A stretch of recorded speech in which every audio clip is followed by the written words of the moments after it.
Hey 101ers, I hope this message finds you in good spirits and that you've had an awesome day. So, this week we are actually starting with a fun fact pertaining to space. Woo, space. If you've ever seen Star Trek, it starts, Space, the final frontier. Star Trek's cool. Alright, so check it out. This one actually, in particular, pertains to the solar system, our solar system. And here's our fact. The sun accounts for 99.86% of the mass of our entire solar system. Whoa, go sun. And with that, we start this week. So let's check out our syllabus here. We are at Module 13 already. Let me make this a little bit smaller. And guess what? We have our very last peer review workshop. So you've come this far. You've been doing awesome. Now finish strong. And remember, as usual, throw out that idea of perfection out the window, because there's no such thing as a perfect first draft. You just get out your ideas, just formulate your ideas, do your very best, as it's the last one, so finish strong. And I'm sorry, excuse me. I thought my headphones had muted or something, but no, they're still okay.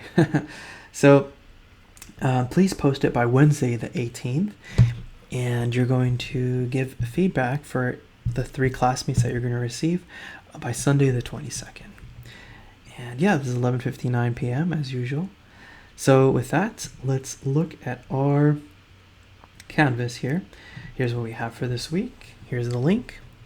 Maybe make this a little smaller so that things look cleaner here.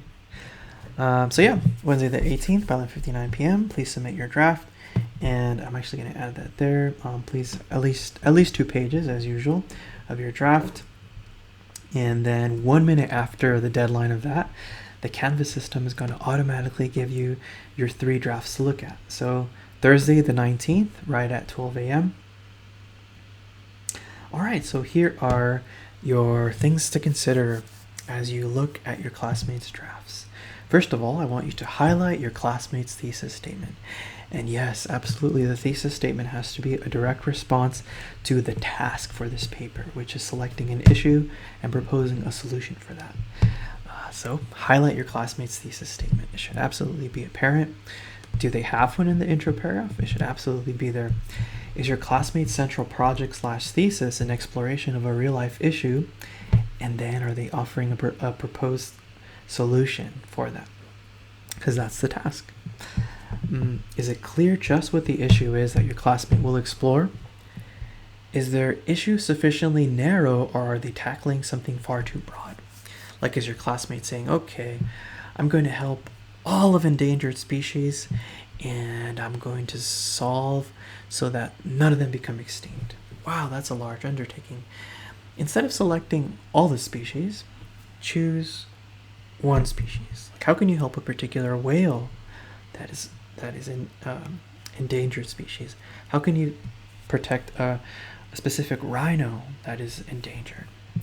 So again, narrow your focus. Is your classmate's proposed solution clear? Do they make it clear just what it would take to enact the solution? How would it help their selected issue? So remember, every solution has a cost, whether that's time, whether that's money, whether that is an organization coming together and I don't know, maybe signing, being an interest group to sign a new law, whatever. You tell me. So what will it cost to make this solution come to be? Does your classmates' draft align with the indications of the paper's prompt? So this would be a good idea to actually have the prompt open so that you can look at it side by side with the draft. Do you see any places in the essay that can be further developed? Remember, Others have helped you throughout these workshops, and now is your opportunity to pay it forward and help out your classmates. Does everything in the paper work towards supporting the central project/thesis, which is issue and solution? If not, then offer some ideas for how this can be accomplished. So maybe there's a spot where you're like, this is interesting. I'm not entirely sure how it relates to the larger project, to their larger thesis, but I can kind of see like what they might have been thinking, but it's still implicit. So help your classmate make it explicit, make the connection with how it directly relates to what they're talking about, right? Because sometimes things can seem tangential just because the writer does not entirely express how that's related to the thesis. Like maybe in their head it's milling about in there, but it's still far too implicit. Help them make it explicit, okay? Because a lot of times there's a disconnect between a writer's intention and the perception from the reader, right? Because a lot of times, like, what the writer intends, like, there was a lot of points that they didn't explicitly make the connections that they needed to. In this case, making sure that everything in their body paragraphs has to do with the thesis, right? Are claims, opinions, and analyses supported by evidence from the writer's sources? If not, then offer some suggestions. So you can be like, okay, why don't you find a source about this, about X in this section, a source about Y in this section, a source about Z in this section, and it can help. Because remember, it's a research paper, and the assignment is to, yes, compulsorily bring in other voices into the conversation. But remember, yours is the voice that is guiding it. Yours is the primordial main voice that is driving it all. But since it's research, you are bringing in other voices as well. Does the writer address implications, which remember is the whole so what question, and ramifications that directly links to this?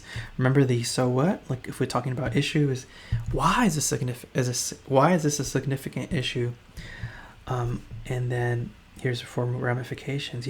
What could a potential tomorrow look like if this issue is left unchecked? And then for solution, again, are they making it clear? Why is the solution important? How can the solution help towards this issue? And then anything else you'd like to help them with? So that's what we have for this week, my friends. And with that being said, I wish you a lovely day, a lovely week. And I actually do recommend a song for you to listen to. And that song is called Lovely Day. And it's by Bill Withers. It's a really cool one. All right, guys. So enjoy your week. See you.